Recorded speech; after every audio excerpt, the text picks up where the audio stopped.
Our down there, our VV has a scented smell, odorous, fruity, very, very odorous, very, very stinky scent. It varies from woman to woman, so every woman has unique scent. So welcome back to my channel. So it's Megan JC Couch. On to this video, I'll be talking about basic things that some women forget or take for granted, or maybe it's just too busy to do it.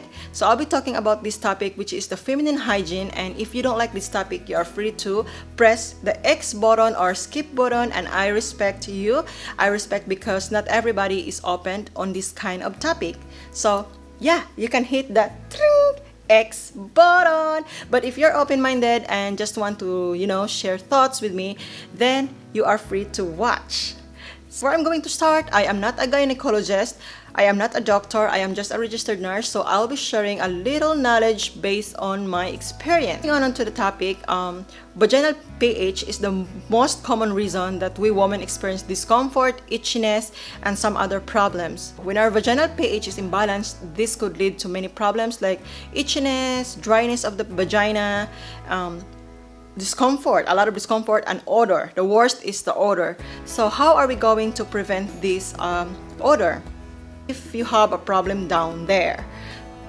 So first is that you are going to clean your vagina or wash your vagina with just an ordinary soap, not so strong, preferably the unscented one. So why you use the unscented one? Because if your vagina is very sensitive and the scent can disrupt or can alter the pH of your vagina, so it's better to use the unscented one. So this is the one that I'm using. This is the one that I'm using, and I like it because it doesn't have a scent and it don't cause like odor. So in the Philippines, I used to use the called pH Care, which I really love it, but here I can't find it, and I find in Amazon, and sometimes it don't have a stock. So I found this one and I prefer to use this product. So another thing that you could do is that no panty. Don't wear panty, guys. So another thing that I really do is that when I'm just here in the house, I don't have the period, I don't have the menstruation, I don't wear panty or anything. I don't wear panty because I want my VV to breathe. So I don't wear panty, but of course when you have the period, you're gonna wear panty. So don't wear panty, let it breathe. So when it's wet, it's still fresh, and because down there our VV is already moist, so bacterial accumulation is very, very easy. It's very, very easy, so you need to take good care because down there is very, very delicate. So as you can see right now, I'm drinking a probiotic drink because this is very, very healthy. These are healthy bacteria strains found naturally in some food. According to the research, it has a lot of benefits in the vaginal health. So as you can see, I'm also drinking yogurt. And another thing, if you are using a birth control, hormonal birth control, so there is a big chances that you can have yeast infection, but it doesn't mean that if you are drinking birth control, automatically you will have a yeast infection or like that. It's just the probability or the risk, because according to the research, it's the estrogen that can produce sugar, and sugar, growth of bacteria loves sugar. Bacteria love some sugar. So if you have some comment about this thing, and you can add on, and you are free to comment down there. So if you are like me taking some birth control, you have to be very, very careful because birth control can have the predisposing factor that it can contribute to the infection of yeast. According to the research, that estrogen can lead to a higher risk of developing a yeast infection, but it doesn't mean that you are drinking birth control then you can have yeast also. It's just the higher risk.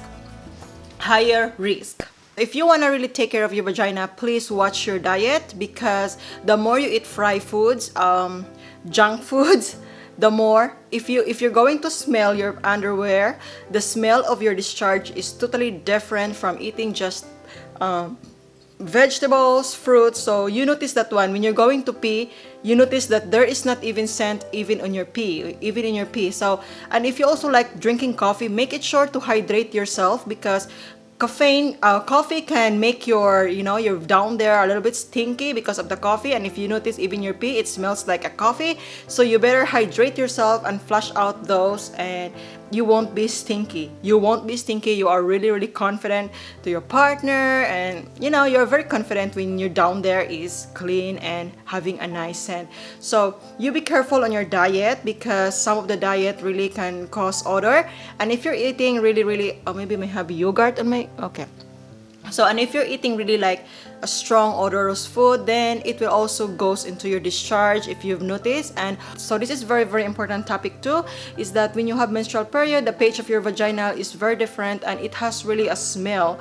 So don't deny, guys, don't deny, friends, don't deny. During our period, down there has different smell, but it's not fishy smell, it's just different, a little bit stronger compared to the normal days.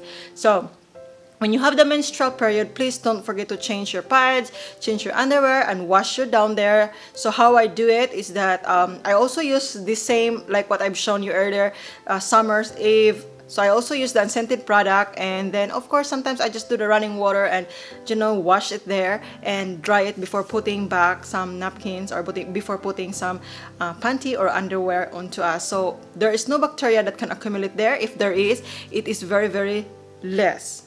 For those women who has really, really bad or strong odor, don't think of using like deodorant onto the vagina or putting some deodorant to mask the odor, because honestly, guys, based on my experience, I've tried using like a spray for an odor for the menstruation, especially when we have a period, and it didn't work. It didn't work out. You know what? When you're going to spray that, it's just masking the odor, but the odor is still there, so it won't remove the odor. The best thing you could do is to wash your VV. However, if there is like infection, really, even you just wash and it smells something, you have to consult a doctor, because that needs attention, that needs pills, or that needs medication or antifungal or whatever that is in there in your VV that needs to be resolved. So no matter how hard you clean, if you have infection, your vaginal is really, really stinky, so you better consult for a doctor and ask for medical advice, so you can drink or you can use the typical ointment for your down there, for your flowers vagina. So the most important one is to visit the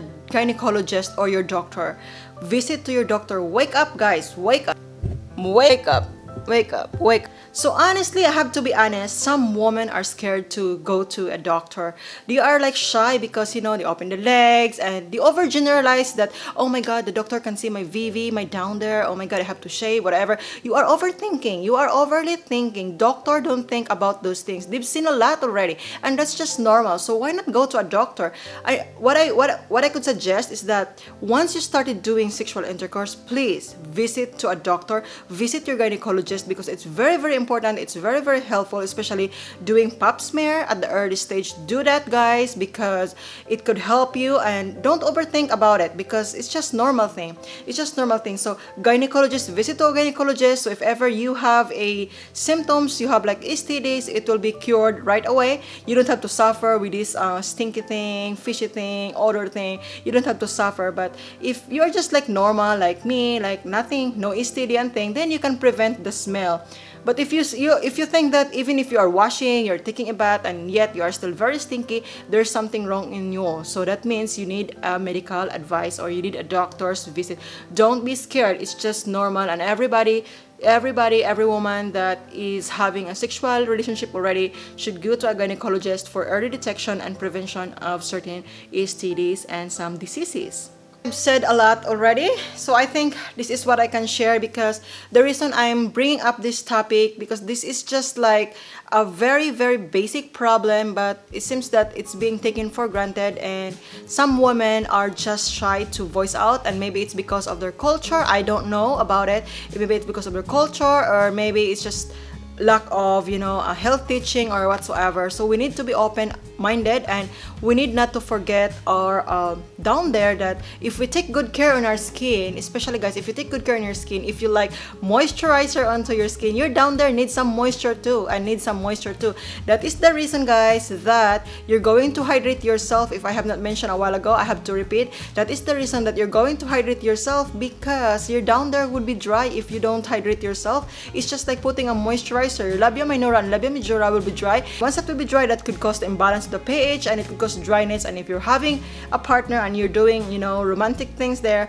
and that could damage. So before I'm going to end this video, this is very, very important that it's better to use condom or having safe sex, because we don't know if your partner is having STD, and it's very, very easy to accumulate or to transfer on you when you're doing that romantic thing. So be safe, guys, and always think the bright side that you really have to do this and you have to open up to your partner. Don't be shy to open up, because this is just a normal thing that every woman should do to avoid illness, to avoid diseases, and to prevent sexually transmitted disease. So anyway, and if you have questions, suggestions there, you can comment. And this is just an ordinary talk that I am making today. So thank you so much for listening, and I hope to see you on my next one. Bye!